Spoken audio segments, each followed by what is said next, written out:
بسم اللہ الرحمن الرحیم۔ بار بار توبہ کرنے سے مت اکتائیے۔ جب بھی آپ کے کپڑے گندے ہوتے ہیں تو آپ انہیں دھوتے ہیں نا، اسی طرح دل کو گناہوں سے پاک کرنے کے لیے استغفار کرتے رہے۔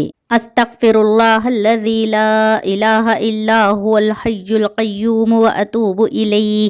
اپنے رب کو منا لیں، کثرت سے استغفار کرنا اپنی عادت بنا لیں۔ اللہ تعالیٰ کے ساتھ کیے گئے کسی معاملے میں خسارہ نہیں ہوتا، پھر وہ صدقہ ہو یا خیرات، تجارت ہو یا محبت، راز و نیاز ہو یا دعا۔ یا اللہ، ہم سب کو قرآن و سنت کے مطابق زندگی گزارنے کی توفیق اور ہمت عطا فرمائے۔ بارات آنے پر لڑکیاں جب پھول مردوں پر نچھاور کرتی ہیں، جب ڈی جے بجتا ہے، کسی کے سر پر دوپٹہ نہیں، کسی کے لباس حیا سوز، دلہن دولہا کی انٹری پر انگلش ماحول۔ ہمارے جرموں کی فہرست بہت لمبی ہے، کیا قرآن یہ سب کہتا ہے؟ پھر کیوں رخصتی پر قرآن نکال لاتے ہو؟ پرندے چونٹی کھاتے ہیں اور جب وہ مر جاتے ہیں تو چونٹیاں انہی کھاتی ہیں۔ حالات بدل سکتے ہیں، کسی کو کم مت سمجھو، کیونکہ آج آپ طاقتور ہو سکتے ہیں، لیکن یاد رکھنا وقت آپ سے زیادہ مضبوط ہے۔ اپنی اولاد کی بہترین تربیت کی فکر کرو، سہولتوں کی نہیں۔ پرندے اپنے بچوں کو پرواز کرنا سکھاتے ہیں، گھونسلے بنا کر نہیں دیتے۔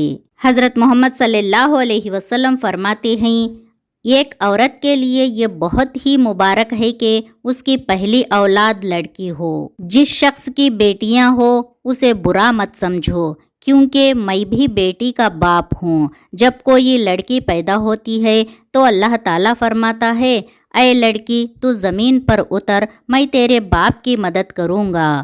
جب اللہ تعالیٰ خوش ہوتا ہے تو زمین پر بیٹی پیدا کرتا ہے۔ سبحان اللہ۔ رابعہ بصری سے کسی نے پوچھا کہ کیا گنہگار کی توبہ قبول ہوتی ہے؟ فرمایا، انسان اس وقت تک توبہ کر ہی نہیں سکتا جب تک اللہ توفیق نہ دے، اور جب توفیق مل جائے پھر قبولیت میں کوئی شک نہیں رہتا۔ کسی کا ساتھ دینا چاہتے ہیں تو کھل کر دیں، ورنہ صاف انکار کر دیں۔ درمیانی راستہ منافقت کا ہوتا ہے، اور منافق انسان کسی رشتے کے لائق نہیں ہوتا۔ اللہ کن لوگوں سے محبت کرتا ہے؟ جو خوشحالی میں بھی اور بدحالی میں بھی اللہ کے لیے مال خرچ کرتے ہیں، اور جو غصے کو پی جانے اور لوگوں کو معاف کر دینے کی عادی ہیں۔ اللہ ایسے نیک لوگوں سے محبت کرتا ہے۔ آپ صلی اللہ علیہ وسلم کا ارشاد ہے، تم مجھے ضعیفوں اور کمزوروں میں تلاش کرو، کیونکہ تم کو رزق اور نصرت ضعیفوں کی برکت سے دی جاتی ہے۔ ایک حد کے بعد انسان سب کچھ چھوڑ دیتا ہے، روٹنا، منانا، شکایت کرنا، گلے شکوے، اور پھر دل ایسا ہو جاتا ہے کہ کوئی بات کرے تو ٹھیک، نہ کرے تو بھی ٹھیک۔ حضرت جبرائیل علیہ السلام فرماتے ہیں، میں نے مشرق سے مغرب تک ساری زمین الٹ پلٹ کر دیکھی، مگر کوئی شخص محمد صلی اللہ علیہ وسلم سے افضل نہ پایا۔ الحمدللہ۔ دنیا میں خوبصورت دل تلاش کرو، چہرے نہیں، کیونکہ خوبصورت چہرے تو بہت ہیں لیکن خوبصورت دل بہت کم۔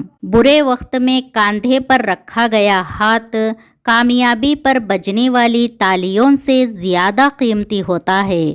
اندرونی غم باہر کی جوانی کھا جاتے ہیں، اور لوگ بس پوچھنے آتے ہیں کہ چہرے کا وہ رونق کہاں چلا گیا، لیکن چہرہ پڑھتے نہیں کہ اندرونی غم اس انسان کو کھا رہے ہیں، جو اس انسان کے اندر دبے پڑے ہیں، جس کا کسی سے ذکر بھی نہیں کر پاتا۔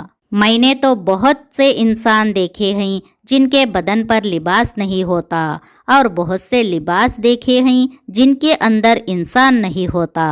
رشتے توڑنے کا مشورہ تو کوئی بھی دے سکتا ہے، مگر رشتے نبھانے اور ان سے جڑے رہنے کی ترغیب کوئی باشعور اور حساس انسان ہی دے سکتا ہے۔ جھوٹے انسان کی اونچی آواز سچے انسان کو خاموش کرا دیتی ہے، لیکن سچے انسان کی خاموشی جھوٹے انسان کی بنیاد ہلا دیتی ہے۔ دنیا تعلیم یافتہ لوگوں سے بھر گئی، مگر انسانیت سے خالی ہو گئی۔